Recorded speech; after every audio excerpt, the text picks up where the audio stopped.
महात्मा कश्यप ने कहा देखो अब जो है असर तो होगा ही उनका, राक्षस तो होंगे, लेकिन इसमें थोड़ा सा फेरबदल हो जाएगा। क्या? जब तुमने ज्यादा प्रार्थना की है तो बोले तुम्हारे पुत्रों के उद्धार के लिए भगवान को आना पड़ेगा।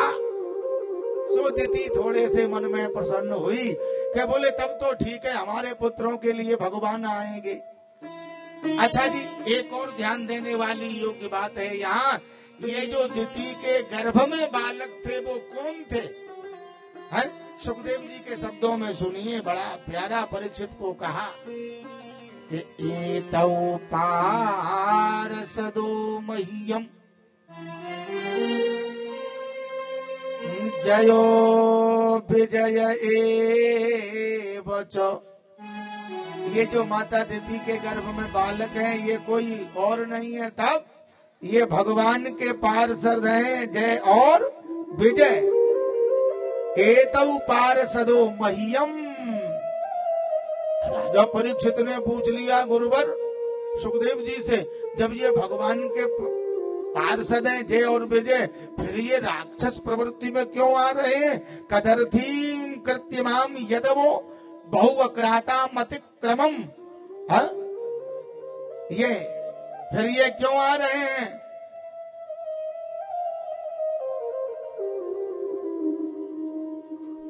राक्षस प्रवृत्ति में। हाँ, ये कोई मामूली बालक नहीं है दादा। हाँ, ये कौन है? द्वारपाल हरि के प्रिय दो, द्वारपाल हरि के प्रिय दो, द्वारपाल हरि के प्रिय दो, द्वारपाल हरि के प्रिय दो, द्वारपाल हरि के प्रिय दो, द्वारपाल हरि के प्रिय दो, द्वारपाल हरि के प्रिय दो, द्वारपाल हरि के प्रिय दो। जय और विजय जान सबको, जय और विजय जान सबको,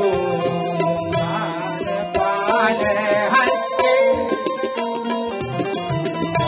द्वारपाल हरि के, हरि के, हरि के दो, द्वारपाल हरि हरि हरि दो, द्वारपाल हरि जय और विजय जान सबको, जय और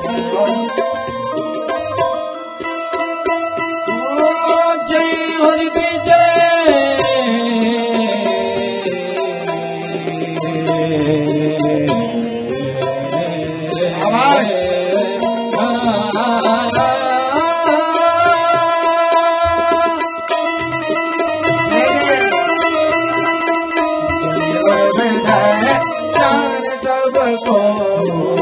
जय और विजय जाने सबको, द्वारपाल हरि के, हरि के, हरि के प्रिय दो।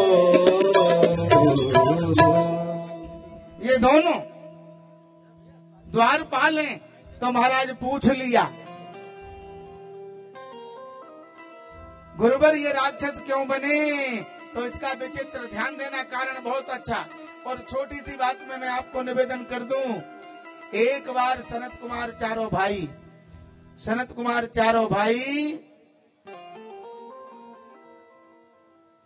भगवान का, नारायण का दर्शन करने के लिए गए, तो भगवान की ये दोनों पार्षद थे जय और विजय, रोक दिए। और जैसे ही रोका ना सज्जनों, तो मालूम है सनत कुमारों को क्रोध आ गया और उन्होंने कहा, चार भाई है ना, सनक, सनातन, सनंदन, सनत कुमार, बोले तुम हमें हमारे प्रभु से मिलने के लिए रोकते हो ना, बस जाओ तुम राक्षस हो जाओ। इतना कहा, क्रोध आ गया सनत कुमारों को। अब विचार करो, मालूम है इतने से क्रोध के कारण अंदर प्रवेश नहीं मिला सनत कुमारों को। भगवान दरवाजे पे आकर के दर्शन दिए। पूरी तपस्या का क्षणिक क्रोध में तपस्या नष्ट हुई, फिर चले गए। हाँ, लेकिन अब राक्षस तो तुम बनोगे, लेकिन 3 जन्मों में तुम्हारा उद्धार हो जाएगा। तो पहले में ये बने हिरण्याक्ष हिरण्यकश्यपु, दूसरे में दंतवक्र शिशुपाल और तीसरे में रावण और कुंभकर्ण। ये भगवान के पार्षद थे। हिरण्याक्ष और हिरण्यकश्यपु बन करके महाराज फिर इन्होंने उद्धार इनका हो गया।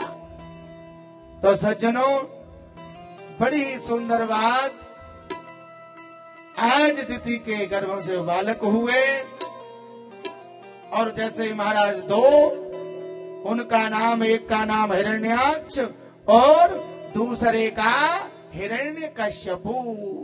क्या नाम? हिरण्यकश्यपु। मैं मेरी व्यासपीठ से निवेदन कर दूं, प्राचीन पद्धति थी भारत की, लोग उड़ा करते थे। हाँ, आजकल लोग विमान में बैठ के जाते हैं, है ना, प्लेन में, विमान में जाते हैं। और दादा, रामवीर दादा का नाम है, रामवीर ही नाम है। मैं आपको सत्य बता रहा हूँ दादा, मैंने जीवन में कल्पना नहीं की थी कि मैं भी प्लेन में यात्रा करूंगा।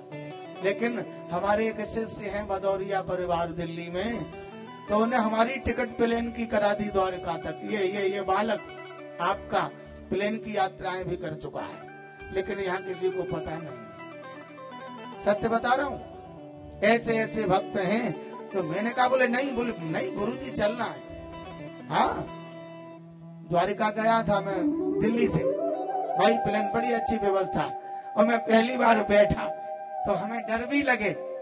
हाँ, वो कैसे उड़ेगा, बड़ा डर लगे। लेकिन यजमान की जो पत्नी थी ना, उन गुरुजी वो ऊपर को जाता है, फिर ऊपर से बड़ा झटका लगता है। ये मैंने कहा अब जो होगा सो होगा, अब जा ही रही तो क्या है। हाँ, वो परिवार बड़ा स्नेह करता है।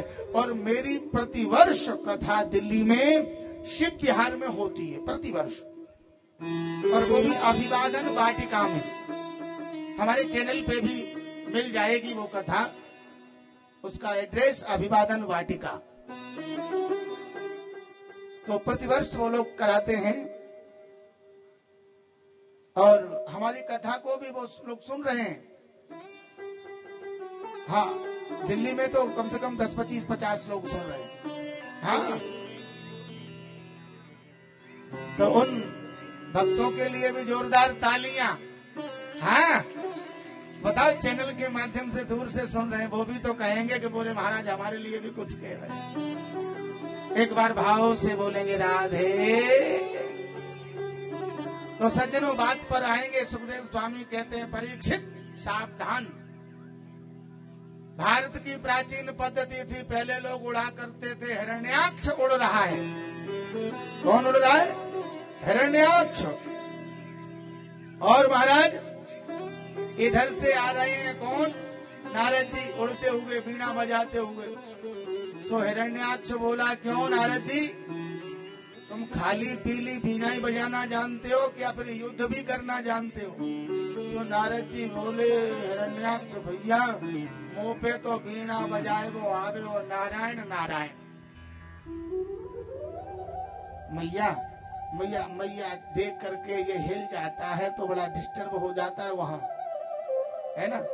हाँ, शिवराम भैया, ये व्यवस्था या तो ऐसी कर लो, या ये तो या थोड़ी सी, इसीलिए मैं माताओं से निवेदन कर रहा हूँ कि थोड़ा सा इधर आ जाए, आपके लिए बढ़िया व्यवस्था है। क्योंकि संकीर्ण जगह रहेगी, थोड़ा सा भी हिलता है तो दिक्कत हो जाती है ना। ये देखो माताएं कितनी होशियार है, सब अपनी जगह पे पहुंच जाएंगी, यहाँ से खाली करके सामने से जगह। हाँ, ये जगह पुरुषों के आने जाने की, ये अपनी अपनी पाली में जाओ, है ना। हाँ, अपनी अपनी पाली में। बहुत अच्छी माताएं, बड़ी होशियार। देखो एक ही बात में मान लेंगी। हाँ, एक ही बेर में जो अपनी जगह पे पहुंच जाएंगे, बहुत होशियार है। हाँ, और बहू में अशोक नगर की, आहा, इनके लिए जोरदार तालियां। देखो सब उठ करके अपनी जगह पे पहुंच जाएंगे। हाँ, पहुंच जाओ धीरे धीरे। और रास्ता छोड़ दिया करो, है रास्ते में मत बैठो, है ना। हाँ, ये जो रस्सी बनी है खम्भे से, उसको छोड़ दो, वहां से रास्ता दे दो। ये रस्सी बनी है रस्ते खम्भे से, उसको छोड़ दो, वहां से रास्ता दे दो। ये माताएं सामने बैठी हैं, उनसे करवत प्रार्थना है वो खड़ी हो जाए। ये जो सामने बैठी है माता जी, वो खड़ी हो जाए, यहाँ बैठ जाए। और ये आगे आकर के रास्ता जाम कर दी है, जो रास्ता जाम कर दी है, इधर से भी थोड़ी मार्ग दे दें निकलने के लिए, है ना, दे दें। कोई बात नहीं, हमारी आपकी व्यवस्था है। अगर हम आप यही व्यवस्था खराब कर देंगे तो कैसे व्यवस्था बनेगी। ये वृद्ध माता जी बैठी, इनको सारा दो कोई खड़ा करने के लिए, ये खड़ी नहीं हो पा रही हैं। थोड़ा इनको दो, कुर्सी में बैठा दो, इनको कुर्सी पे डाल दो। यहाँ जो खड़ी बैठी है सामने सभी लोग खड़े हो जाओ। ये सामने जो बैठी है माता जी, आपसे विशेष निवेदन है कि आप खड़ी हो जाएं। ये बहुत सारी जगह है, ऐसा मत। ये कैमरा हिल जाता है, इससे पूरी तारतम्य बिगड़ जाता है। थोड़ा आपसे विशेष करवत प्रार्थना है, आप लोग खड़े हो जाएं। जो सामने माता बैठी उनसे विशेष अनुरोध है, खड़े हो जाएं। विशेष अनुरोध के साथ में आपसे हाथ जोड़ करके प्रार्थना है। और जो बीच में कुर्सियां डालें, जो माताएं बैठी हैं, ये कुर्सियां पीछे कर दो, इससे पीछे बैठने वाले को दिखने में सुविधा पड़े। बीच में जो वृद्ध माताएं बैठी हैं, कुर्सी डाले, उनकी कुर्सियां पीछे करो और उनके पीछे बैठने दो। जो कुर्सी डाले, कोई भी बालक है, उनकी कुर्सियों को व्यवस्थित कर दे। कुर्सियां बीच में नहीं, पीछे होना चाहिए। साइड से करो कुर्सियों को, आ जाए। बोलिए गोविंद भगवान की जय हो। आचार्य जी, इन सवरिन को ठंड लग रही है, झाड़ो लग रहे हो, है ना। सब लोग ताली बजाओ बढ़िया से, हाँ चकाचक, है। और बिल्कुल हाथ खोल करके ताली बजाना, ठीक है ना। कथा तो मैं सुनाऊंगा, थोड़ा मन हिल जाता है तो थोड़ा सा ये